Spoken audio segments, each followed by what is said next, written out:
Assalamualaikum warahmatullahi wabarakatuh. Selamat siang.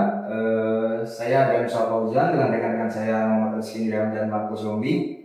Di sini saya akan mempresentasikan bagaimana bisnis mendarurat dalam perkuliahan kewirausahaan. Oke. Di sini memiliki bisnis yang dimana momentum ketahanan pangan Indonesia itu kuat.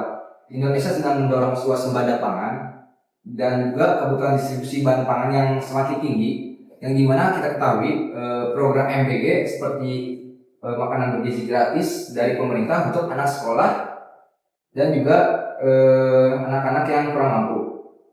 Lalu juga di sini permintaan sayur dan buah besar meningkat drastis, yang dimana program MBG itu semakin meningkat. Dan juga kami di bisnis ini memiliki latar belakang masalah, di mana masalah terjadi saat ini adalah distribusi sayur dan tidak efisien, dan juga harga tidak stabil, kadang naik kadang turun, dan juga sulit membeli sayur yang berkualitas dan jumlah besar secara praktis. Banyak petani kesulitan akses pasar langsung, dan juga instansi atau UMKM kesulitan suplai konsisten. Dan juga bisnis Narufarm ini memiliki peluang pasar yang begitu besar, di mana program pemerintah yang MBG lalu ketahanan pangan memiliki pertumbuhan bisnis kuliner dan catering yang cukup memadai, yang dimana ada hotel, restoran, dan UMKM yang memiliki suplai rutin setiap hari. Dan juga digitalisasi sektor pertanian masih begitu rendah di pasar seperti sayuran ini. Lalu kita memiliki solusi yang dimana Narufarm hadir untuk bisa beli dalam jumlah besar, lalu langsung dari petani juga, lalu juga harga lebih stabil dan juga transparan gitu. Dan juga kita memiliki sistem pre-order dan supply yang begitu terjadwal dengan baik. Di sini ada produk atau layanan dari bisnis Narufarm yang dimana hadir sebagai solusi, yaitu marketplace-nya itu sayur dengan sistem bisnis to bisnis, yang fokusnya itu supplier sayur yang kualitasnya segar, baik, lalu juga pembelian dalam proses juga ada, dan juga pengiriman secara langsung kepada konsumen. Dan kita memiliki fitur utama yaitu order online, lalu juga pilihan volume besar, dan juga tracking pengiriman secara online, dan sistem langganan atau kita sebut subscription. Lalu bisnis ini memiliki target market yang 2 point, yang dimana Narufarm itu ada catering, rumah makan atau restoran, hotel, UMKM kuliner, distribusi pangan, dan juga utamanya yaitu instansi pemerintah atau SPPG atau juga disebut MBG. Lalu juga di sini memiliki value proposition. Kenapa sih dipilihnya Narufarm gitu? Harga juga lebih murah yang kita sediakan, supply juga stabil, lalu juga supply dari petani langsung secara lokal, praktis secara order, secara online, bisa beli dalam jumlah besar, mendukung petani lokal untuk seperti menambah pekerjaan dan lain-lain untuk mendistribusikan sayur-sayuran. Lalu juga bisnis model di sini dapat menghasilkan uang yang signifikan, yaitu margin penjualan sayur, biaya layanan atau logistik, sistem langganan seperti segi B2B, ada diskon atau sistem lainnya, lalu juga kerjasama dengan instansi yang sering dilakukan setiap hari dengan MBG.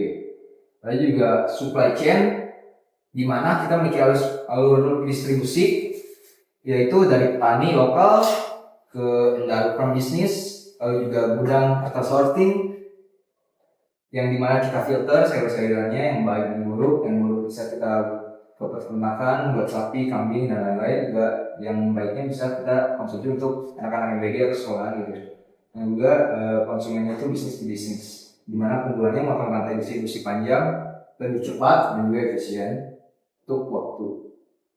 Lalu juga di bisnis ini strategi operasional, di mana kerjasamanya secara langsung dengan kelompok petani, sistemnya juga pre-order untuk efisiensi, manajemen stok berbasis permintaan dari konsumen, dan juga pengiriman secara online yang terjadwal.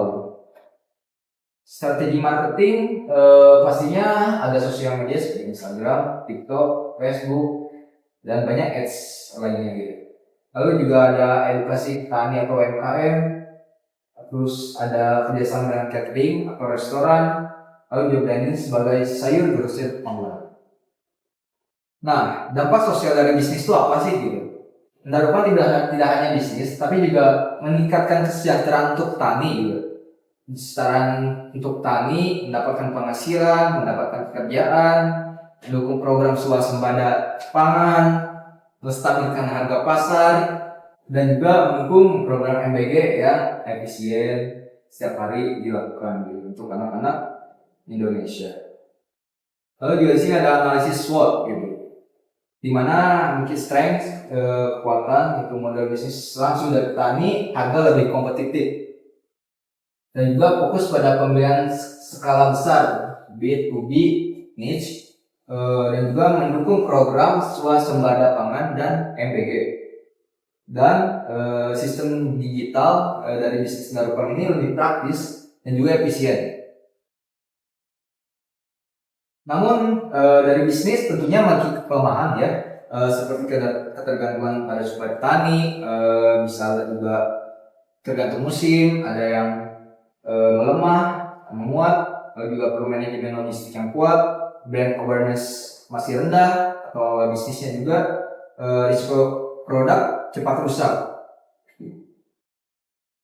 Nah, di bisnis juga tapi kita memiliki peluang gitu, opportunities. Program pemerintah terkait ketahanan pangan, tren MBG yang meningkatkan demand, pertumbuhan bisnis kuliner dan catering, digitalisasi sektor pertanian masih rendah, atau untuk pasar meluas gitu.